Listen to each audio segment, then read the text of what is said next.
اعوذ باللہ من الشیطان الرجیم بسم اللہ الرحمن الرحیم۔ السلام علیکم ناظرین، میں ولی موسوی پروگرام سحر بر ہدایت کے ساتھ آپ کی خدمت میں حاضر ہوں۔ آج 10 رمضان ہے، منگل کا روز ہے اور انتہائی سحر لندن میں ہے 2:27۔ ناظرین، پروگرام کا فارمیٹ وہی ہے جس میں کہ ہماری لائف نمبر ہماری اسکرین پہ آ جاتے ہیں، آپ کال کرتے ہیں، سوال ہمارے طرف سے ہمارے فورم سے دیے جاتے ہیں۔ اور آج کا پروگرام ہمارا جیسے کہ رمضان کے اوپر ہے، وہ رمضان پہ بھی گفتگو ہوگی اور اسپیشل پروگرام ہم کریں گے ام المومنین جناب خدیجہ سلام اللہ علیہ کی وفات کے سلسلے میں۔ تو تمام مسلم و مسلمات اور تمام عالم اسلام کو، تمام مومن و مومنات کو، سب کی خدمت میں جو ہے ہم جناب خدیجہ سلام اللہ علیہ کی تعزیت عرض کرتے ہیں اور چلتے ہیں ہم اپنی مہمان شخصیت کی جانب جناب حجت الاسلام علامہ سید فدا حسین بخاری صاحب کی طرف۔ آپ کو اپنے اسٹوڈیوز میں خوش آمدید کہتے ہیں، آپ کی خدمت میں سلام عرض کرتے ہیں۔ جی بہت شکریہ، وعلیکم السلام ورحمۃ اللہ۔ تو جیسے کہ مولانا صاحب آج جو ہے وہ وفات کا دن ہے جناب خدیجہ سلام اللہ علیہ کا، تو ہم چاہیں گے کہ ام المومنین کے جو حالات زندگی میں کچھ گفتگو فرمائیں۔ جی بہت شکریہ۔ بسم اللہ الرحمن الرحیم، نحمدہ ونصلی علی رسولہ الکریم وعلی آلہ الطیبین الطاہرین المعصومین۔ محترم ناظرین، آپ کی خدمت میں سلام عرض کرتا ہوں۔ آج ماہ مبارک رمضان کی 10 تاریخ ہے، 10واں روزہ ہے، اور آج کے دن ام المومنین سیدہ خدیجۃ الکبریٰ سلام اللہ علیہا کا روز وفات ہے۔ تو اس دن کی مناسبت سے میں تمام اپنے محترم ناظرین کی خدمت میں ہدیہ تسلیت عرض کرتا ہوں اور دعا گو ہیں کہ رسول کریم صلی اللہ علیہ وآلہ وسلم کے صدقے اور جناب سیدہ خدیجہ سلام اللہ علیہ کے صدقے اللہ تبارک ہم پر نظر کرم فرمائے۔ حضرت خدیجہ سلام اللہ علیہ قریش کے شریف اور نجیب گھرانے میں پیدا ہوئیں۔ آپ کے والد کا نام خویلد ابن اسد اور والدہ کا نام فاطمہ بنت زائدہ تھا۔ آپ کا شجرہ نسب چند واسطوں سے رسول کریم صلی اللہ علیہ وآلہ وسلم سے جا ملتا ہے۔ آپ مکہ مکرمہ کی ثروت مند خاتون تھیں۔ آپ کی خاندانی اور آپ کی ذاتی خوبیوں کی وجہ سے اس زمانہ جاہلیت میں بھی آپ کو طاہرہ کے لقب سے پکارا جاتا تھا۔ طاہرہ یعنی پاکیزہ خاتون۔ وہ پاکیزہ اور پاک دامن خاتون اتنی شہرت کی حامل کہ مکے میں ان کو طاہرہ کے لقب سے جانا جاتا تھا۔ اور آپ دیکھیں کہ رسول کریم کو بھی صادق اور امین کا لقب دیا گیا، یعنی رسول پاک کی صداقت اور سچائی اور امانت داری اتنی مشہور تھی، اور جناب خدیجۃ الکبریٰ کی شرافت خاندانی اور ان کی طہارت اتنی مشہور کہ لوگ ان کو طاہرہ کے نام سے یاد کرتے تھے۔ اور یہ وہ خاتون ہیں کہ رسول کریم صلی اللہ علیہ وآلہ وسلم جن کے بارے میں ارشاد فرماتے ہیں کہ خدیجہ کے مجھ پر بہت احسانات ہیں۔ خدیجہ نے اس وقت مجھے سہارا دیا جب مجھے سہارے کی ضرورت تھی۔ خدیجہ نے اس وقت میری تصدیق کی جب دوسرے مجھے جھٹلا رہے تھے، جب ساتھ دینے والے بہت کم تھے۔ اور فرماتے ہیں کہ خدیجہ جیسی مجھے شریک حیات پھر نہیں مل سکی۔ اور رسول پاک صلی اللہ علیہ وآلہ وسلم کا ارشاد گرامی ہے، فرماتے ہیں کہ خدیجۃ الکبریٰ کائنات کی افضل ترین عورتوں میں سے ہے۔ ایک اور حدیث میں آپ نے ارشاد فرمایا خدیجہ جنت کی افضل ترین عورتوں میں سے ہے۔ تو عزیزان گرامی، پوری کائنات میں جن خواتین کو منتخب کیا گیا ہے وہ 4 ہیں۔ حضرت آسیہ علیہ السلام، حضرت مریم سلام اللہ علیہ، حضرت خدیجۃ الکبریٰ سلام اللہ علیہ، اور حضرت فاطمہ زہرا سلام اللہ علیہ۔ یہ 4 خواتین ایسی ہیں کہ جو افضل ترین خواتین میں سے۔ اگرچہ ان کے علاوہ بھی اور بہت ساری خواتین ہیں جن کا مرتبہ بہت زیادہ ہے. حضرت موسیٰ علیہ السلام کی والدہ گرامی کہ جن کی طرح اللہ تبارک تعالیٰ نے وحی کی تو وہ کو معمولی شخصیت تو نہیں تھی. اور اسی طرح حضرت موسیٰ کی بہن اور حضرت حوا، حضرت سائرہ، حضرت حاجرہ اور حضرت زینب کبریٰ سلام اللہ علیہا اور دوسری جو خواتین ہیں اسلام میں. لیکن رسول پاک نے جو فرمایا 4 عورتیں ہیں کہ جو افضل ترین عورتیں میں، اور ان میں 2 تو یہ ماں بیٹی ہیں، یعنی حضرت سیدہ خدیجہ الکبریٰ سلام اللہ علیہا اور ان کی پیاری بیٹی حضرت فاطمہ زہرا سلام اللہ علیہا. تو ہم چاہیں گے کہ آپ اس کے اوپر ذرا روشنی ڈالیں کہ امہات المومنین میں سے سب سے افضل بیوی جو ہے وہ کون سی تھیں؟ یہ تقریباً جواب ہو ہی گیا. یہ جو میں نے بات کی ابھی کہ رسول پاک نے فرمایا ہے کہ 4 عورتیں افضل ترین عورتیں ہیں. تو اگر ان عورتوں کے علاوہ اور بھی کوئی افضل عورتوں میں آتی تو ظاہر ہے کہ رسول پاک فرما دیتے کہ میری بیویوں میں سے مثلا فلاں عورت جو ہے وہ امہات المومنین کا بہت درجہ ہے. قرآن نے ان کو یعنی مومنین کی مائیں کہا ہے. ٹھیک ہے، تو مومنین کی مائیں ہیں ساری، جو بھی رسول پاک کی بیوی ہے وہ مومنوں کی ماں ہے. لیکن خود اس کا اپنا ذاتی اوصاف کی وجہ سے، علم کی وجہ سے، تقوی کی وجہ سے، طہارت کی وجہ سے، رسول کا ساتھ دینے کی وجہ سے، رسول پاک سے محبت کی وجہ سے، تو ان اوصاف کی وجہ سے کوئی بھی خاتون جو ہے رسول پاک کی جو بیویاں ہیں، جو ان کی اہلیہ ہیں، ان میں سے کوئی بھی خاتون جو ہے وہ حضرت خدیجہ الکبریٰ سلام اللہ علیہا کے پائے کو نہیں پہنچ سکی. چونکہ خود رسول پاک صلی اللہ علیہ وآلہ وسلم حضرت خدیجہ کا ایک دفعہ ذکر آیا اور رسول پاک کی اور بھی بیویاں تھیں. یہ حضرت خدیجہ کی وفات کی بات ہے، مدینے کی بات ہے. تو وہاں پر رسول پاک کی آنکھوں سے آنسو آ گئے. تو ایسے میں ایک رسول پاک کی بیوی نے کہا یا رسول اللہ آپ ان کے لیے گریہ کر رہے ہیں، حالانکہ وہ بوڑھی عورت تھی اور وہ قبیلہ بنی اسد کی ایک یعنی خاتون تھی، اور روایت میں ہے کہ کہا کہ وہ سرخ رنگ کی تھیں اور بوڑھی خاتون تھی، آپ ان کے لیے گریہ کر رہے ہیں. یہ بات اس نے کہی. تو آپ نے فرمایا خبردار، خدیجہ جیسی مجھے کوئی دوسری بیوی نہیں ملی. اور اس نے مجھے اس وقت تصدیق کی جب دوسرے مجھے جھٹلا رہے تھے، اور اس نے اس وقت مجھ پر ایمان لائی جب دوسرے انکار کر رہے تھے، اور اس نے اپنا سارا مال مجھے عطا کر دیا کہ یا رسول اللہ آپ دین اسلام کی خدمت کے لیے، تبلیغ کے لیے خرچ کریں. اور اس جیسی خاتون مجھے نہیں ملی. تو جب یہ فرمایا تو وہ پھر باقی جو رسول پاک کی خواتین تھیں ان کو پتہ چل گیا کہ جو خدیجہ کا مرتبہ ہے وہ کسی اور کا مرتبہ نہیں ہے. اسی لیے رسول پاک ان کا بیشتر تذکرہ کرتے تھے، اور جب کبھی قربانی دیتے تو فرماتے کہ یہ گوشت جو ہے یہ خدیجہ کی سہیلیوں کو یا جو ان کی دوست تھیں ان کے ہاں بھیج دیا جائے. تو یعنی یہاں تک کہ جو حضرت خدیجہ سے جنہوں نے وفا کی یا ان کی جو تھی خواتین ان کی سہیلیاں، ان کو رسول پاک یعنی حضرت خدیجہ سہیلیوں کو بھیجتے تھے. تو یہ یعنی خود ان کی تو عزت و تکریم کرتے ہی تھے. جو حضرت خدیجہ سے بھی محبت کرنے والے لوگ ہیں رسول پاک ان کی بھی قدر کرتے تھے. تو لہٰذا حقیقی معنی میں دیکھا جائے تو اگرچہ قرآن مجید نے فرمایا ہے کہ رسول پاک کی بیویاں مومنین کی مائیں ہیں، تو وہ مائیں اس لیے کہا گیا ہے کہ چونکہ بعض نے کہا کہ رسول پاک کی وفات کے بعد ہم یعنی شادی کر سکتے ہیں رسول پاک کی کسی بیگم سے.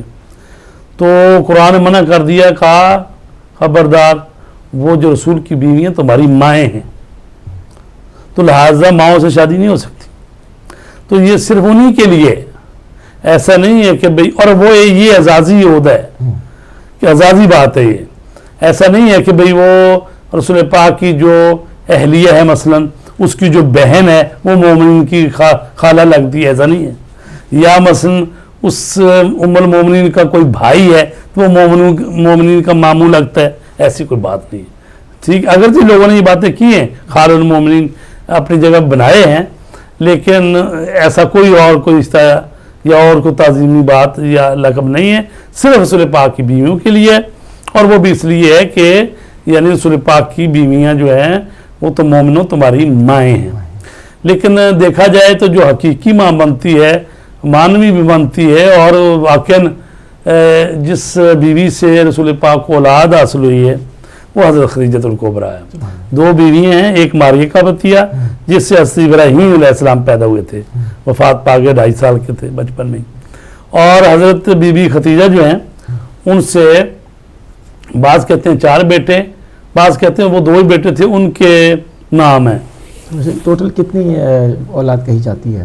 جی، تو ایک تو طیب و طاہر، اور یا کہتے ہیں عبداللہ اور قاسم. وہ کہتے ہیں عبداللہ قاسم کو طیب و طاہر کہتے ہیں. اس میں اختلاف ہے کہ 4 بیٹے نہیں 2 ہی بیٹے ہیں. تو رسول پاک کی اسی وجہ سے ہی وہ کنیت ہے ابو القاسم محمد کہتے ہیں نا. تو قاسم ان کے بیٹے کا نام، وہ بھی بچپن میں فوت ہو گئے تھے.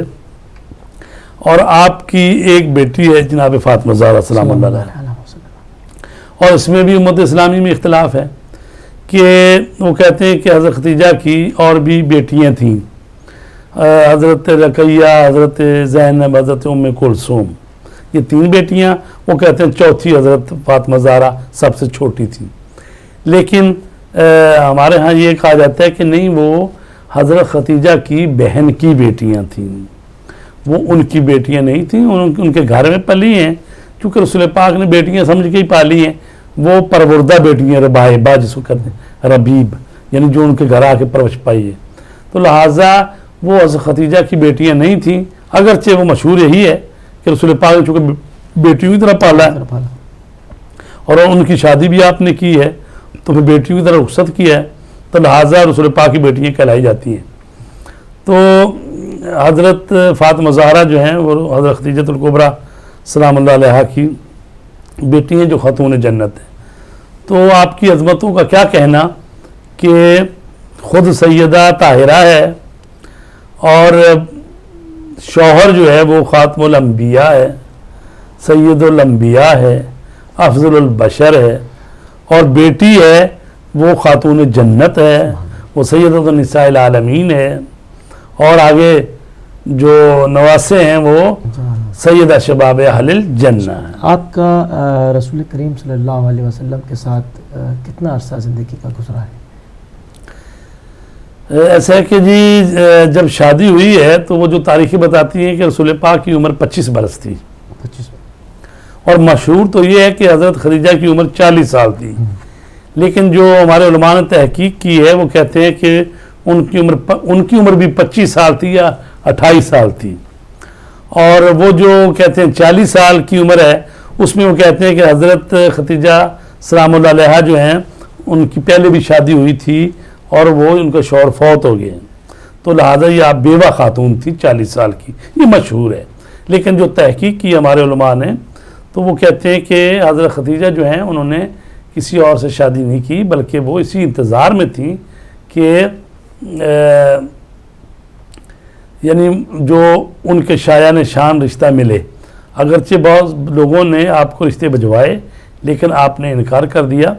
اور ملتا ہے روایات میں کہ آپ نے خواب دیکھا کہ سورج جو ہے وہ چمک رہا ہے، اور پھر وہ مکے کی سرزمین پہ آیا اور آہستہ آہستہ حضرت خدیجہ کے گھر میں سورج جو ہے وہ آ گیا. تو اس کی تعبیر پھر انہوں نے اپنا جو کزن تھے ان کے ورقہ بن نوفل، وہ علمی شخصیت تھے اور پرانی کتابوں کا طراز زبور ان کا مطالعہ بھی تھا ان کا، اور انہوں نے دینی مسیحیت اختیار کیا ہوا تھا. تو انہوں نے کہا کہ یہ عنقریب یہاں ایک جو نبی آنے والے ہیں تو ان کی پوری دنیا میں یعنی شہرت ہوگی اور تمام کائنات میں ان کا چرچا ہوگا، نام ہوگا.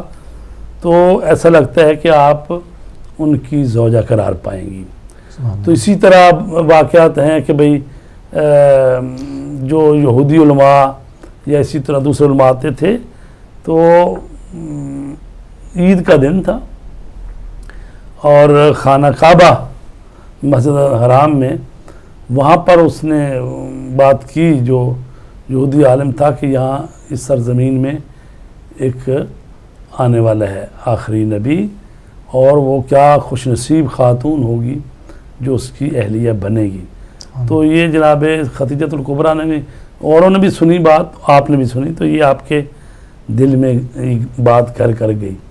تو لہٰذا بڑے رشتے آئے لیکن آپ نے وہ منع کر دیا اور رسول کریم صلی اللہ علیہ وآلہ وسلم کو خود آپ نے یعنی اپنی سہیلی کے ذریعے وہ حضرت ابو طالب اور آپ کو پیغام بھجوایا. تو بہرحال چونکہ رسول پاک کی وہ عظمت اور شان انہوں نے دیکھی اور پھر جو کاروان تجارتی لے کر گئے تھے جی, اور اس میں حضرت خدیجہ کا جو غلام تھا میسرہ وہ بھی ساتھ تھا اور رسول پاک کے انہوں نے معجزات دیکھے کہ کس طرح بادل ان کے سر پر سایہ کیے رہتے ہیں اور پھر انہوں نے جہاں جہاں سے جا رہے ہیں وہ ان کے پورے کاروان میں بھی خیر و برکت آئی ہوئی ہے.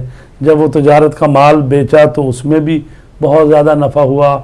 تو ساری وہ چیزیں جو آپ کے اوصاف حمیدہ تھے رسول پاک کے وہ اور ان کا اخلاق کریمانہ اور دوسروں سے سلوک اور خود غلاموں کے ساتھ جو بہترین برتاؤ تھا, یہ ساری خصوصیت آ کر اس نے اس سفر کی پوری روایات بتائی تھی. تو حضرت خدیجہ سلام اللہ علیہ نے یہ سارا چیزوں کو دیکھتے ہوئے اور پھر ایک اور واقعہ ملتا ہے کہ چونکہ حضرت ورقہ بن نوفل جو تھے نا وہ بھی آپ کے یعنی چچا زاد بھائی تھے, تو وہ بھی علمی مباحثے وغیرہ کرتے تھے. تو بی بی سلام اللہ علیہ بھی عالمہ تھی, پہلی کتابوں کی بھی پڑھتی تھی. تو وہ مباحثہ ہو رہا تھا, اس طرح وہ عالم آئے ہوئے تھے. تو انہوں نے دیکھا کہ گھر کے دروازے بی بی کے سلام اللہ علیہ کے گھر کے باہر سے آگے سے رسول کریم گزر رہے تھے. تو اس نے جو دیکھا جو عالم تھا یہودی, اس نے کہا کہ یہ کون ہے, اس شخص کو بلایا جائے. تو آپ کی کنیز گئی اور کہا کہ سیدی آپ اگر برا نہ منانے تو چند لہجے آ جائیں, یہ بلایا جا رہا آپ کو.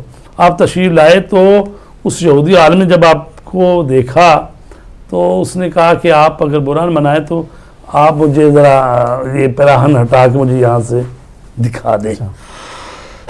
تو اس نے دیکھا تو اس نے کہا ہاں واللہ یہی ختم النبوت, یہ مہر نبوت. چونکہ رسول پاک کے کاندھے مبارک پر وہ اس طرح سے چیز تھی کہ جس سے پتہ چلتا ہے کہ یہ وہاں پر کلمہ لکھا ہے یا اس طرح مہر نبوت جو جیسا کہ روایتوں میں آیا ہے.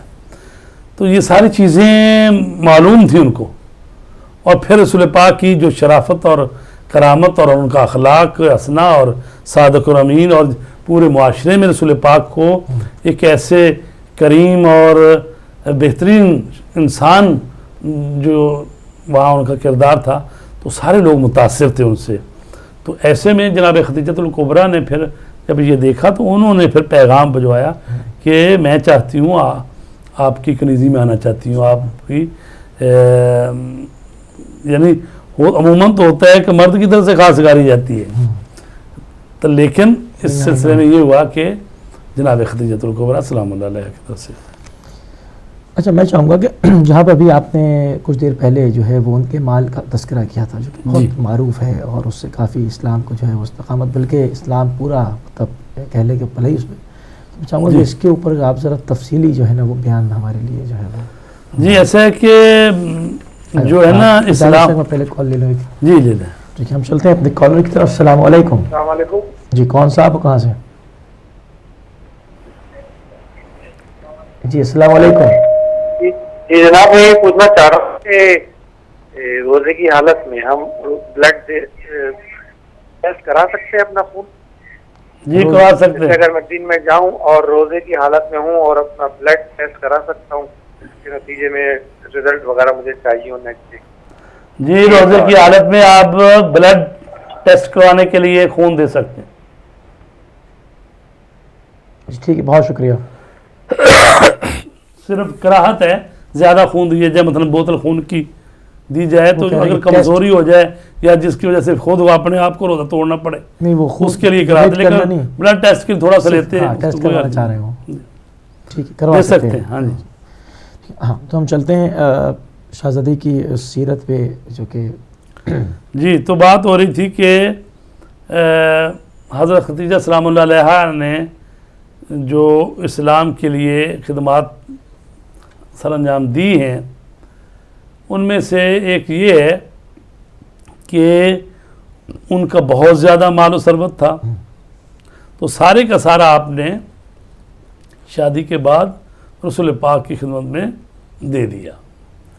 اور کہا جاتا ہے کہ اسلام جو پھیلا ہے یہ رسول پاک کے اخلاق حسنہ سے، قرآن مجید کے اس معجزہ ہونے کی وجہ سے اور اللہ کے کلام ہونے کی وجہ سے اور مولا کائنات علی علیہ السلام کی شجاعت کی وجہ سے. چونکہ اگر مولا علی علیہ السلام دفاعی لائن پہ نہ ہوں تو ظاہر کافر اور دوسرے جو ہیں وہ اسلام کو آگے بڑھنے نہ دیتے. تو اسلام کا کلا کما کرنے کے لیے تو سارے جمع ہوئے تھے. تو یعنی رسول پاک کا اخلاق کریمانہ، حضرت علی کی شجاعت اور بہادری اور ان کی تلوار، اور جناب خدیجۃ الکبریٰ کا مال. تو یہ کوئی بھی تحریک جو چلتی ہے تو اس میں یہ ضروری ہوتا ہے کہ کچھ نہ کچھ تو سرمایہ آپ کے پاس ہو، وإلا آپ سروائیو نہیں کر سکتے. تو لہذا رسول پاک کے پاس جو مال آیا وہ جناب خدیجۃ الکبریٰ کا تھا، وإلا رسول پاک نے تو خود صرف ایک دفعہ گئے تجارت کے لیے وہی حضرت خدیجہ کا مال لے کر. ٹھیک ہے، وہ اگرچہ بعض لوگ کہتے ہیں کہ جناب وہ مال معین دے کے کہ بھی اتنا مال دیں گے آپ کو، آپ تجارت کے لیے سفر پہ جائیں. بعض کہتے ہیں نہیں، مزاربے کی شکل تھی وہ. رسول پاک ان کے لیے کوئی ایسے ملازم کسی ایسے نہیں گئے بلکہ مزاربے کی شکل سے گئے ہیں. ٹھیک ہے، تو رسول پاک نے وہی سفر کیا ہے تجارت کا، اور وہ 25 سال کی عمر میں تو شادی کر لی، اس سے پہلے یہ لے کے گئے تھے. تو اس کے بعد کوئی تاریخ بتاتی نہیں ہے کہ رسول پاک کوئی 25 سے لے کر وہ 40 سال کی عمر یا اس کے بعد بھی یعنی کوئی خود گئے ہوں تجارت کی ہو. تو جب گئے نہیں ہیں خود، تجارت نہیں خود کی، تو خود رسول پاک صلی اللہ علیہ وآلہ وسلم کے پاس جو مال آیا ہے، اور ظاہر ہے کہ مال کے بغیر تو زندگی گزاری نہیں جاتی، اور پھر رسول پاک کے لیے قرآن مجید نے کہا ہے کہ الم یجدک یتیما فآویٰ، ہم نے تجھے یتیم پایا تو کیا تجھے سہارا نہیں دیا. اور سہارا اور سرپرستی کس نے دی ہے؟ وہ آپ کے دادا جان عبد المطلب نے، اور ان کے بعد ان کے چچا جان حضرت ابو طالب نے. تو یہ ان کے سہارے کو اللہ اپنا سہارا کہہ رہا ہے. الم یجدک یتیما فآویٰ ووجدک ضالا فہدیٰ، اور تجھے ہماری طرف گمگشتہ پایا تو تجھے ہدایت کی. یا یہ ہے کہ تو ایک ایسی انمول چیز ہے کہ تو گم تھا لوگوں میں اور لوگوں کو تو میری طرف ہدایت کر دی، اور تجھے یعنی مال کے اعتبار سے نیاز مند پایا تو فاغنا، تجھے بے نیاز کر دیا. تو کس کا مال تھا؟ وہ جناب خدیجۃ الکبریٰ کا مال تھا. اللہ تبارک تعالیٰ نے حضرت خدیجۃ الکبریٰ کے مال کو رسول پاک کو دلا کے اس بے نیاز نے رسول پاک کو بے نیاز کر دیا دوسروں.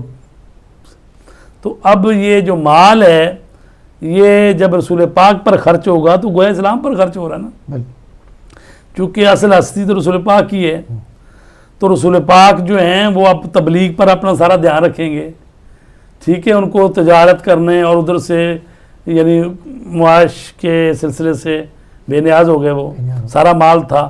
بلکہ یہ ہے کہ رسول پاک اب بیواؤں کی بھی مدد کر رہے ہیں اور غریبوں کا سہارا بھی بن رہے ہیں، اور جو ایسے مسلمان جو بیچارے جن کے پاس کچھ نہیں ہے مسلمان ہو جاتے ہیں تو ان کو بھی سہارا دیتے ہیں. ٹھیک ہے، تو لہٰذا کہا جاتا ہے کہ یہ 3 ایسی چیزیں ہیں جن کی وجہ سے اسلام جو ہے اس نے رشد کیا ہے، آگے بڑھا ہے. وہ رسول پاک کا اخلاق کریمانہ ایسا تھا. اور خود قرآن کہتا ہے میرے رسول اگر تو سخت مزاج ہوتا تو لوگ تیرے ارد گرد تتر بتر ہو جاتے.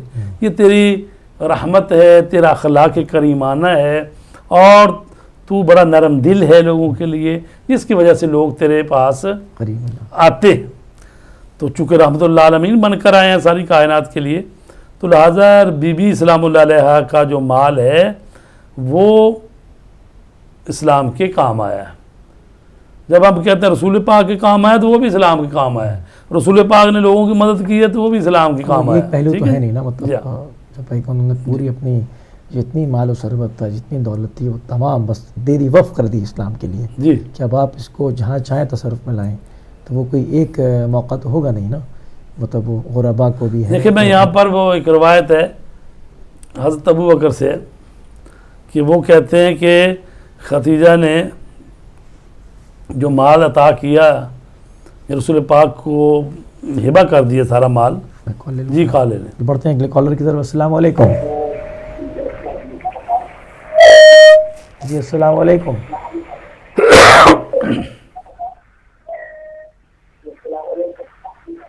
جی آپ ٹیلی ویژن سیٹ کی آواز بند کر دیں پلیز, کیونکہ اس کے اوپر ڈیلے آپ بات نہیں کر پائیں گے ایسے. میرے خیال میں ڈراپ ہو گئی ہے اور ہمارے نمبر اسکرین پہ آ رہے ہیں, آپ دوبارہ شامل ہو سکتے ہیں پروگرام میں. تو چلتے ہیں آغا صاحب اپنے موضوع کی طرف جہاں سے چھوڑا تھا. جی تو آپ دیکھیں کہ وہ بی بی جو ملکۃ العرب ہے اور مال تجارت اتنا ہے کہ روایتوں میں ہے کہ 80,000 اونٹ ان کا تجارت کے لیے رواں دواں رہتا تھا. 80,000 اونٹ, یعنی اونٹ کچھ جا رہے ہیں, کوئی یمن کی طرف جا رہے ہیں, کوئی شام کی طرف جا رہے ہیں, کئی دوسرے ملکوں کی طرف آ رہے ہیں, جا رہے ہیں مسلسل سفر میں. تو اب 80,000 اونٹ جو سفر پہ جاتے ہیں, تو اگر اور کچھ نہ بھی کہیں, کوئی قیمتی نہ بھی کہیں رہے, جو آ رہا دوسرا خوراک کی کہہ لیں, تو بہرحال اتنا زیادہ تھا وہ سلسلہ کہ آپ کے 400 کے قریب کنیزیں اور غلام تھے. 400. ٹھیک ہے. تو وہ بی بی جو کہ ملکۃ العرب بی بی ہے اور اتنے مال و دولت کی حامل خاتون ہے, اور وہ رسول پاک کے ہاں آتی ہیں. جی بڑھتے ہیں کالر کی طرف. السلام علیکم. میں سید صابر حسین منڈی والدی پاکستان سے بخاری صاحب کو سلام پیش کرتا ہوں. جی وعلیکم السلام ورحمۃ اللہ. ہاں جی, جنت مولا میں جناب خطیجۃ الکبریٰ جناب ابو طالب قبریں اکٹھی ہے. ایک کا خون خرچ ہوا اسلام پہ, ایک کا مال خرچ ہوا ہے. جس کا مال خرچ ہوا ہے وہ ساری دنیا جانتی ہے. سارا اسلام پہ جو کچھ خرچ ہوا ہے 2 ہستیوں کا خرچ ہوا ہے. جناب رسالت ناب کو بطور بیٹی ملی جو سارے اسلام پہ ہر چیز قربان کر گئی. جناب ابو طالب کو مولا علی قابل ملے. ایسی ہستیاں کو پھر کہتے یہ ہی ہوا وہ ہوا. ایک مولوی صاحب آج فرما رہے تھے کہ حضور پاک کا نکاح ہی نہیں پڑھا گیا, حالانکہ نکاح تو ابو طالب علیہ السلام نے پڑھا. ان کو پتہ ہی نہیں ہے کیا کرنا ہے. یہاں سے چلتے ہیں سلطان باغ چلے جاتے ہیں یا پاک پٹن چلے جاتے ہیں, اپنے پیچھے مسئلے کی طرف تو آتے ہی ہیں.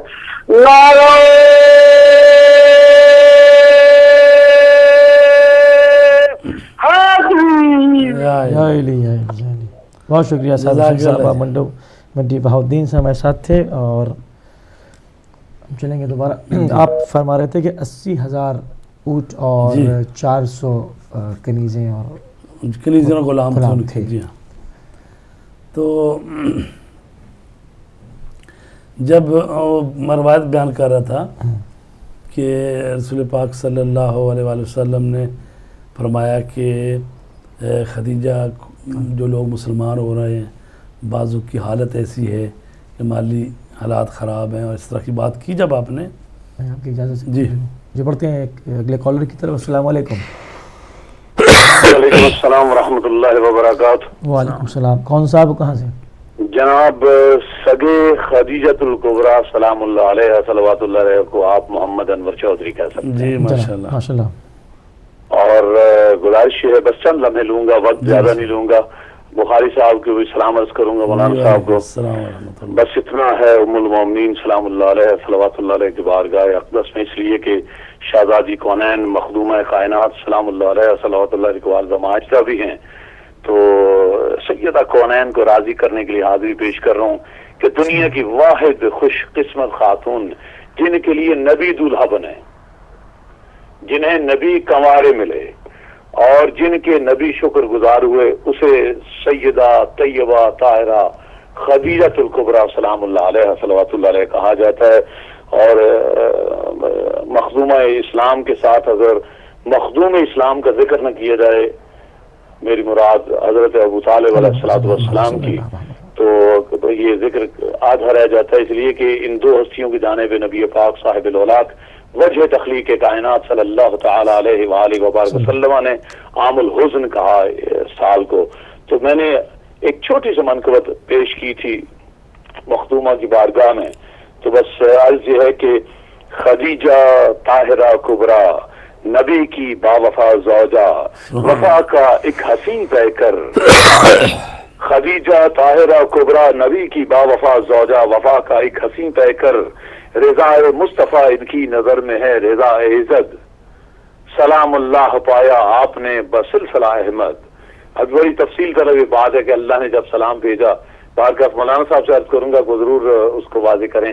خدیجہ طاہرہ کبریٰ وفا کا ایک حسین طے کر، نچھاور خلد میں موتی محل رب نے کیا ان پر، کہ ان کی ہر ادا پر مطمئن ہیں ساقی کوثر. خدیجہ طاہرہ کبریٰ وفا کا ایک حسین طے کر، مودت بھی انہی کے گھر کا خاصہ ہے مروت بھی. یہی حسنین کی عظمت ہے اور زینب کی عطرت بھی.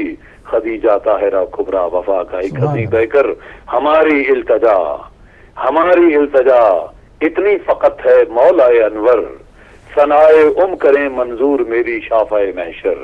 خدیجہ طاہرہ کبریٰ وفا کا ایک حسین طے کر، وفا کا ایک حسین طے کر. خدیجہ طاہرہ کبریٰ نبی کی باوفا زوجہ.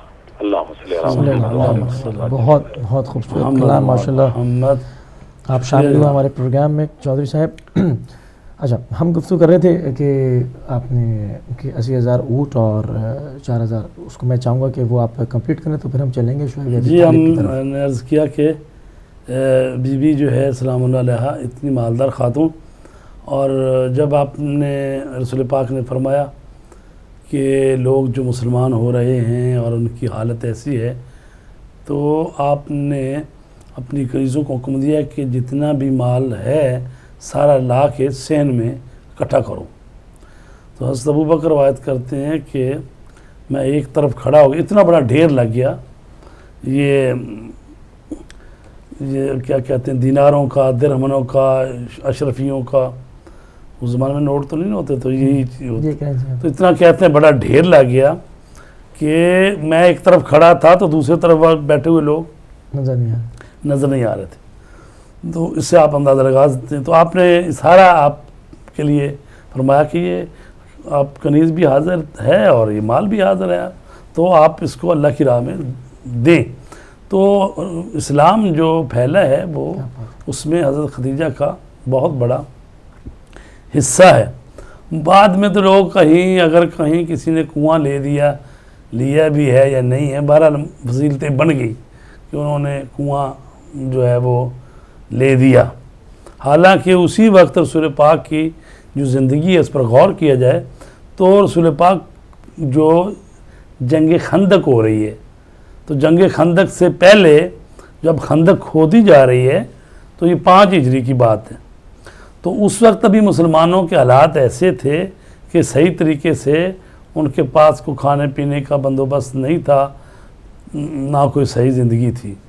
تو اس وقت رسول پاک کے پاس بعض اصحاب بھی آئے، یا رسول اللہ کچھ ہماری تو بڑی حالت خراب ہے، ہم نے تو پیٹ پہ پتھر باندھ لیے، اتنی بھوک لگی ہے ہوئے. تو رسول پاک نے اپنے پیراہن مبارک اٹھایا، کہا دیکھو میں نے 2 باندھے ہوئے ہیں. تو اگر وہاں پر صحابہ کرام کی حالت واقعاً اتنی ہوتی غنی ہوتے, یہ بہت مالدار ہوتے, تو یہ تو ہو ہی نہیں سکتا تھا کہ ان کا پیر و مرشد اور رسول کریم صلی اللہ علیہ وسلم اس وقت پیٹ پر پتھر باندھے ہوں, صحابہ غنی ہوں یا ان کے پاس بہت مال ہو. تو اس کا مطلب ہے یا تو تھے نہیں اس وقت اتنا مال دولت, بعد میں ہی ملا ہے, ٹھیک ہے, یا اگر وہاں پر تھے اتنا مال و دولت تو پھر عجیب مسلمانی ہے کہ بھئی رسول پاک جو ہیں ان کی یہ حالت ہو اور مرید اتنے امیر ہوں اور پیروکار اور ماننے والے, اور پھر وہ اپنے مال کو خرچ نہ کر رہے ہوں اسلام پر. تو یہ بہرحال ایک سوچنے والی بات ہے. تو اس کا مطلب ہے یہ بعد میں یہ سارا کچھ جب حکومتیں ملی ہیں یا جنگ خیبر فتح ہوئی ہے تو ان لوگوں کے پاس کو مال آیا. خود بی بی ام المومنین حضرت عائشہ فرماتی ہیں کہ جنگ خیبر سے پہلے ہم نے کبھی 3 دن مسلسل پیٹ بھر کے کھانا نہیں کھایا تھا, یعنی 3 دن مسلسل پیٹ بھر کھجوریں نہیں کھائی تھیں. تو یہ جنگ خیبر فتح ہوئی تو اتنا مال ملا وہاں سے کہ لوگ بھر بھر کے لے کے آئے اونٹ, اور کئی اونٹ کا سامان ایک مجاہد کو ملا. تو حضرت علی علیہ السلام جنہوں نے یہ فتح کیا تھا وہ کمانڈر بھی تھے, سردار بھی تھے, اور انہی کے ہاتھوں یہ فتح ہوا جنگ خیبر. تو ان کا تو ویسے بھی حصہ بھی 2-13 بنتا ہے کہ سپاہی کی حیثیت سے بھی بنتا ہے, کمانڈر کی حیثیت سے بھی بنتا ہے, فتح کر کے دیا. لیکن اس کے باوجود آپ جب گھر آئے ہیں تو خالی ہاتھ آ رہے ہیں. بی بی سلام اللہ علیہ حضرت فاطمہ زہرا نے پوچھا کہ ابو الحسن باقی تو لوگ جو ہیں وہ اپنا بڑا سامان لا رہے ہیں, تو آپ ایسے آئے ہیں. تو آپ نے فرمایا کہ میں نے وہ مال جو مجھے ملا تھا میں نے وہ غریبوں اور مسکینوں میں تقسیم کر دیا ہے. اور کیا اس بات پر تو خوش نہیں ہے کہ لوگ مال لے کر آ رہے ہیں گھروں میں اور میں خدا کی رضا لے کر آ رہا ہوں. تو بی بی سلام اللہ علیہ خوش ہوئی. تو لہٰذا یہ وہ ہستیاں ہیں کہ جنہوں نے اپنے مال سے بھی جہاد کیا ہے, جان سے بھی جہاد کیا ہے, تبلیغ کی ہے, اور کیوں نہ کرتے, کیونکہ دین کے وارث ہی یہی ہے. میں چاہوں گا کہ ہمارے پاس پروگرام میں ٹائم کم ہوتا چلا جا رہا ہے, تو میں چاہوں گا کہ ایک بہت ہی جناب ام المومنین کی زندگی کا جو اہم پہلو ہے شعیب ابی طالب, چاہوں گا کہ اس کے اوپر آپ ہمارے ناظرین کے لیے روشنی ڈالیں. جی, یہ بھی جس بات کی طرف آپ اشارہ کر رہے ہیں کہ وہ بی بی سلام اللہ علیہ خدیجہ الکبریٰ جو ملکۃ العرب ہے, جس کی 400 کنیزیں اور غلام ہیں, اور یعنی جس کو کہتے ہیں نا کہ سونے کا چمچہ منہ میں لے کر پیدا ہونے والی بات, تو یعنی وہ بی بی کے جو اتنے سرمایہ دار ہے, خاتون ہے, لیکن جب رسول پاک کے گھر آئی ہیں ساری دولت دے دی, اور پھر رسول پاک کے ساتھ وہ جو اسلام پر اور رسول پاک پر جو سختیاں اور مصائب آئے ان میں برابر کی حصے دار ہے. اور آپ دیکھیں کہ جب کافروں نے بائیکاٹ کر دیا مشرکوں نے کہ بنی ہاشم کے ساتھ مقاطع کرو, خصوصاً ابو طالب اور ان کی اولاد کے ساتھ, رسول پاک کے ساتھ, تو 3 سال تک شب ابی طالب میں رہے. تو وہاں پر ایسے جی جی السلام علیکم. السلام علیکم. ہاں میرے خیال سے ڈراپ ہو گئی ہے. جی فرمائیے. تو 3 سال تک وہاں پر رہے, اور وہاں پر حضرت خدیجہ کا جو مال ہی تھا کہ جس کی وجہ سے یہ 3 سال بھی جو گزارے ہیں, چونکہ جب موسم حج آتا تھا اس وقت ان کو آزادی ہوتی تھی کہ یہ موسم حج میں آ کے سامان وغیرہ لے لیتے تھے. تو اس وقت بھی یہ جو مشرکین تھے وہ کرتے تھے کہ دیکھتے کہ رسول پاک اور ان کے ساتھی جو آئے ہیں سامان لینے کے لیے دکانوں سے, تو وہ وہاں پر اس کے اتنے ریٹ بڑھا دیتے تھے, تو اس وقت سامان لے لیتے تھے. اور وہ کس کے مال کا تھا؟ وہ حضرت خدیجہ کا مال تھا نا, کہ جو یہ اسلام پر خرچ ہو رہا ہے. جی السلام علیکم. میرے خیال سے پھر ڈراپ ہو گئی ہے. تو لہٰذا وہاں پر ایسے حالات بھی پیش آئے کہ درختوں کے پتے کھانے تک کی نوبت آ گئی.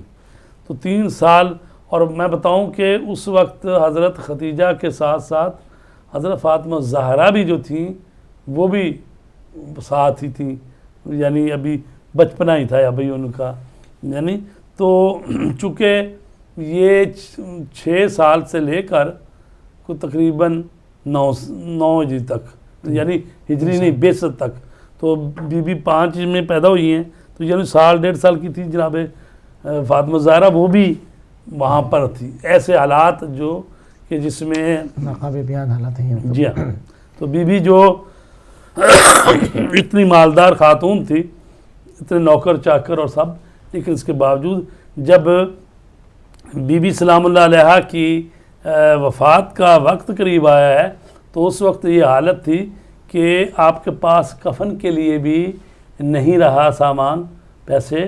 تو آپ نے کہا کہ اپنی بیٹی فاطمہ زہرا سے کہ اپنے بابا سے کہیں کہ اپنے پیراہن کا مجھے کفن دیں.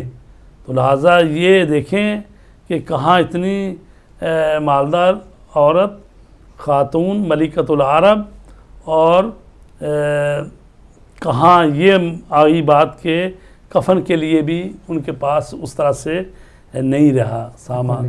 تو لہٰذا یہ وہ بی بی ہے کہ جس کے لیے جب جبرائیل آتے تھے تو وہ اللہ تبارک تعالیٰ کی طرف سے سلام لے کر آتے تھے، اور رسول پاک فرماتے تھے خدیجہ تیرے لیے اللہ کا سلام آیا ہے. یہ وہ بی بی اس منزلت پر ہے کہ جس کے لیے اللہ تبارک تعالیٰ نے جنت میں یاقوت کا گھر بنایا ہے. یعنی وہ بی بی ہے کہ جو وہاں پر بھی جنت میں بھی آخری دنیا میں بھی وہ سید و سردار بی بی ہے، اور اس کی بیٹی جو ہے وہ تمام خواتین کی سردار ہے. پڑھتے ہیں کالر کی طرف. السلام علیکم. السلام علیکم. جی السلام. السلام علیکم. میں علامہ صاحب سے ایک انفارمیشن لینی ہے کائنڈلی. جی فرمائیے. ہلو. جی بات تو ہو رہی ہے. جی علامہ صاحب، لندن سے میرا بھائی آیا ہوا ہے، 3-4 دن پہلے آیا تھا وہ. تو مجھے صرف یہ پتہ کرنا ہے کہ کل وہ جا رہا ہے واپس، تو اس کے روزوں کے بارے میں پتہ کرنا ہے کہ قصر میں ہے یا کیا صورتحال ہے اگر وہ کل یہاں سے روزے کی حالت. مستقل قیام. جی ایسا کہ جو رہا 2-3 دن، وہ تو چونکہ 10 دن ٹھہرا نہیں ہے آپ کے ہاں، اور وطن بھی اس کا نہیں ہے، تو ظاہر ہے روزے تو نہیں رکھ سکتا تھا، مسافر تھا. اب جب جائے گا تو روزہ رکھ کے جائے تو یعنی اگر وہ اپنے جہاں لندن یا جہاں بھی وہ رہتے ہیں ظہر سے پہلے پہنچ جائے اپنے گھر میں، اور راستے میں اس نے روزہ نہ کھولا ہو، کوئی ایسا کام نہ کیا ہو جو روزے کو توڑتا ہے، اور ظہر سے پہلے اپنی منزل پر پہنچ جائے تو اس دن کا روزہ وہ پورا کر سکتا. بہت شکریہ. اچھا تو ہم چاہیں گے کہ کچھ رمضان کے حوالے سے کچھ احکام پہ بھی گفتگو ہو جائے. تو ایک بہت ہی اہم نقطہ جہاں پر ہم نے اس دن پروگرام کو چھوڑا تھا کہ ایک مبتلات روزہ میں سے کہ یہ ہوتا ہے کہ خدا اور رسول پر اگر آپ بہتان کوئی آدمی باندھتا ہے جو انہوں نے ارشاد نہیں فرمایا اور وہ ان کی طرف منسوب کر دے کوئی بات، تو اس سے روزہ جو ہے وہ ٹوٹ جاتا ہے، باطل ہو جاتا ہے. تو میں چاہوں گا کہ اس کے اوپر کچھ تفصیلاً اگر آپ گفتگو فرما دیں. جی مفتی صاحب، جن چیزوں سے روزہ ٹوٹتا ہے جس کو ہم مبتلات روزہ کہتے ہیں، ان میں ایک یہ بھی ہے کہ اگر کوئی جان بوجھ کر اللہ تبارک تعالیٰ پر، رسول پاک پر، ائمہ طہار پر اور احتیاط واجب کی بنا پر جناب فاطمہ زہرا ان پر جھوٹ باندھتا ہے، یعنی ایسی کوئی بات کہہ دیتا ہے جو انہوں نے فرمایا نہیں ہے، اور کہہ دیتا ہے کہ یہ تو اللہ نے ایسا فرمایا ہے، تو لہٰذا جھوٹ باندھنے سے وہ روزہ جو ہے وہ ٹوٹ جاتا ہے. اگر کسی روزے دار زبان سے یا لکھ کر یا اشارے سے یا کسی اور طریقے سے اللہ تعالیٰ یا رسول اکرم صلی اللہ علیہ وآلہ وسلم یا ائمہ علیہم السلام میں سے کسی جان بوجھ پر کوئی جھوٹی بات منسوب کر دے، اگرچہ وہ فوراً کہہ دے کہ میں نے جھوٹ کہا ہے یا توبہ کر لے، تب بھی احتیاط لازم کی بنا پر اس کا روزہ باطل ہے. اور احتیاط مستحب کی بنا پر حضرت فاطمہ زہرا سلام اللہ علیہ اور تمام انبیاء مرسلین اور ان کے جانشینوں سے بھی کوئی جھوٹی بات منسوب کرنے کا یہی حکم ہے. اگر روزے دار کوئی ایسی روایت نقل کرنا چاہے جس کے قطعی ہونے کی دلیل نہ ہو اور اس کے بارے میں سے یہ علم نہ ہو کہ سچ ہے یا جھوٹ، تو احتیاط واجب کی بنا پر ضروری ہے کہ اسے نقل کرتے ہوئے بیان کرے اور پیغمبر اکرم صلی اللہ علیہ وآلہ وسلم یا ائمہ سے بلا واسطہ طور پر نسبت نہ دے. یعنی جب پتہ نہیں ایک چیز کا تو پھر یہ ہے کہ جب آپ بیان کر رہے ہیں ایک چیز تو بتائیں کہ کس کتاب سے آپ لے رہے ہیں, کس نے لکھا ہے, حوالہ اس کا دیں تاکہ آپ جو ہے نا یعنی اس کے اوپر بہت احتیاط کرنی چاہیے. جی روزے کے دوران تو بغیر روزے میں بھی, روزے کے علاوہ بھی مطلب انسان کو ایسے نہیں ہے. جی اصل تو یہی بات ہے کہ جھوٹ تو کہ کسی عام شخص کی طرف بھی بولنا جائز نہیں ہے کہ بھی وہ ایک آدمی نے وہ بات نہیں کی تو وہ تو کہے گا بھی آپ مجھ پر بہتان باندھ رہے ہیں. عام مومن پر بھی ایسا جھوٹ منسوب کرنا ٹھیک نہیں ہے, چاہے جائے کہ خدا و رسول پر. لہذا خدا و رسول پر چونکہ یہ رمضان کی وجہ سے ہم یہ مسئلہ بیان کر رہے ہیں کہ اگر رمضان میں ایسا کام کرے گا تو اس کا روزہ ٹوٹ جائے گا, باطل ہو جائے گا. اگر روزے دار کسی چیز کے بارے میں یہ جانتے ہوئے کہ جھوٹ ہے اسے اللہ تعالیٰ اور رسول اکرم صلی اللہ علیہ وآلہ وسلم سے منسوب کرے اور بعد میں اسے پتہ چلے کہ جو کچھ اس نے کہا تھا وہ درست تھا, اگر اسے معلوم تھا کہ یہ کام روزے کو باطل کر دیتا ہے تو احتیاط لازم کی بنا پر ضروری ہے کہ روزے کو تمام کرے, اس کی قضا بھی بجا لائے. اگر روزہ دار کسی ایسے جھوٹ کو جو خود روزے دار نے نہیں کہا بلکہ کسی دوسرے نے گھڑا ہوا ہے جان بوجھ کر اللہ یا رسول یا ائمہ سے منسوب کر دے تو احتیاط لازم کی بنا پر اس کا روزہ باطل ہو جائے گا. لیکن اگر جس نے جھوٹ گڑھا ہے اس کی نسبت دے کے بیان کر رہا ہے تو اس صورت میں اس کا روزہ نہیں ٹوٹے گا. لیکن اگر پتہ ہے کہ یہ جھوٹ ہی ہے فلاں شخص نے گڑھا ہوا ہے, بعض لوگوں نے ایسے جھوٹے قصے بنائے ہوتے ہیں نا جی, لوگوں کو خوش کرنے کے لیے یا کوئی ایسے بنا لیتے ہیں لوگ, تو اگر تو اس کو پتہ ہے کہ جی یہ جھوٹ ہے یہ تو پھر اس کو چاہیے کہ نہ بیان کرے. لیکن اگر بیان کیا گیا ہے تو اس کا نام لے کے فلاں شخص نے اس طرح سے کہی یہ بات تاکہ اس کا روزہ بچ جائے. بہتر تو یہ ہوگا کہ اگر کسی پر بھی وہ کرے تب بھی نہ جائے, یعنی کہ اس کی تصدیق تو لازمی کرے, کیونکہ بات سی بات ہوتی ہے کہ اگر آپ نے کسی سامنے بیان کر دیا تو وہ اس کے ذہن میں رہ جائے گی ایک بات. بہتر تو یہ ہے نا کہ اس کی بھی وہ ہو کہ ہاں بھائی یہ حدیث ہے بھی کہ نہیں ہے, کہ ہم جو بات کر رہے ہیں یا ایسا ہے یا نہیں ہے, کیونکہ آدمی پر بھی ہوتا ہے نا کہ سامنے والا کتنا معتبر ہے, کتنی علمی شخصیت ہے, کیونکہ عموماً لوگ خیال نہیں کرتے ہیں, مطلب وہ چیز چل رہی ہوتی ہے سنی, اور بعض دفعہ ہوتا ہے نا کہ کوئی چیزیں ایسی بنائی ہوتی ہیں اگرچہ حقیقی ہوتی نہیں ہیں, لیکن بہرحال مثال دینے میں مطلب میں ایک چیز آپ کو بتاؤں کہ مثلاً یہ جو قصہ ایک بنا ہوا ہے کہ بھی کوئی بندہ حضرت علی علیہ السلام کے پاس آیا تو اس نے کہا جی میں بتائیں آج کیا کھاؤں گا. ٹھیک ہے, کیا کھاؤں گا, ہاں جی آپ بڑی باتیں بتاتے ہیں, علم غیب کی خبریں دیتے ہیں, تو اس میں کوئی اس میں حقیقت ہے کہ حضرت علی علیہ السلام علم کے سمندر تھے اور کائنات کا ذرے ذرے کے بارے میں ان کو علم تھا, اور وہ بتاتے کہتے تھے کہ سلونی قبل ان تفقدون, پوچھو جو مجھ سے چاہتے ہو, مجھے زمینوں سے زیادہ آسمانوں کے راستوں کا علم ہے, سب پتہ ہے مجھے. تو ظاہر ہے وہ لوگ سنتے رہتے تھے. تو یہ یہاں سے ابھی قصہ جو شروع ہوا ہے, چونکہ تاریخوں میں تو روایتوں میں تو نہیں نا ملتی بات, بہرحال لوگ یہ کہتے ہیں, تو اس لیے میں بتانے لگا ہوں کہ ایسے قصے بھی ہوتے ہیں نا جس میں اس نے کہا کہ بھئی آپ یہ بتائیں کہ میں کیا کھاؤں گا, تو آپ نے کہا کہ تم کھیر کھاؤ گے, برنج شیر یعنی دودھ اور چاول ملے ہوئے وہ کھاؤ گے کھیر. تو گھر آیا تو اس نے پوچھا کہ گھر والی سے کیا پکایا ہے, تو اس نے کہا بھی کھیر پکائی آج. کہا تو میں نے تو نہیں کھانی آج. وہ کیا چاہتا تھا, وہ کہتا تھا کہ میں جو کہیں گے وہ اس کی ضد کروں گا, میں وہ نہیں کھاؤں گا تاکہ میں جٹلاؤں, نعوذ باللہ. تو اب ہمسایوں سے پوچھا, انہوں نے کہا جی ہم نے بھی وہ کھیر ہی پکائی ہوئی. اب وہ چلا گیا ہے جد سے پوچھے وہی کہے جی اب کھیر پکائی. تو اب وہ چلا گیا باہر, چلا گیا جنگلوں میں, وہاں اس نے ایک آدمی کو دیکھا درویش قسم کا جو بھیڑ بکریاں چلا رہا تھا. اس نے کہا بھی کچھ کھانے کے لیے ہے. اس نے کہا بھی کھانے کے لیے کیوں نہیں, ابھی کر لیتے ہیں, یہ چاول میری وہ گٹھڑی میں بندھے ہوئے ہیں, ابھی بیڑوں کا دودھ نکالتے ہیں اور ابھی اس کو بنا لیتے ہیں, کھیر بنا لیتے ہیں. اس نے کہا نہیں یہ نہیں, میں نہیں کھانا. کیوں نہیں کھانی؟ تو اب اس نے کہا کہ بھئی میں آج گیا تھا امیر المومنین کے پاس, علی علیہ السلام کے پاس, تو انہوں نے کہا تو کھیر کھائے گا, تو میں چاہتا ہوں کہ ایسا نہ ہو آج میں کھیر نہیں کھاؤں گا. تو اس نے کہا اچھا تیری یہ مجال.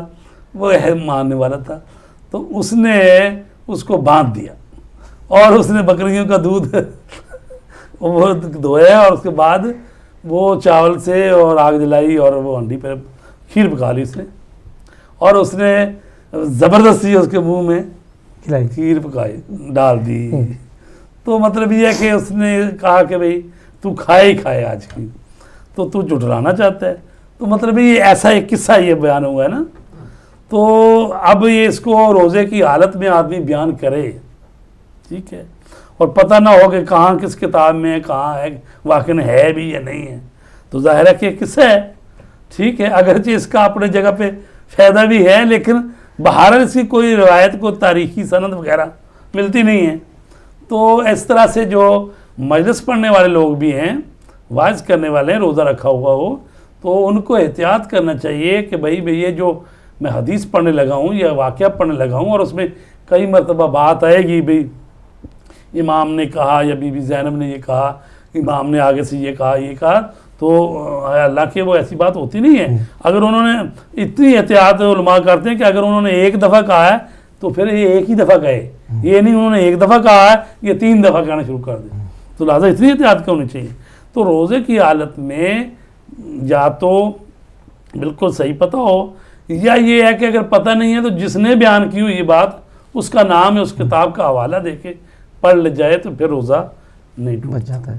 تو ہم چاہیں گے کہ بالکل پروگرام کے آخری لحظے ہیں کیونکہ آج ہم نے اسپیشل پروگرام کیا جناب ام المومنین کے حوالے سے, تو میں چاہوں گا کچھ چونکہ وہ اسوا قرار پائیں عورتوں کے لیے کچھ ایک بہت ہی مختصر سا میسج اور کے لیے ان کے حوالے سے اور اس کے بعد دعا.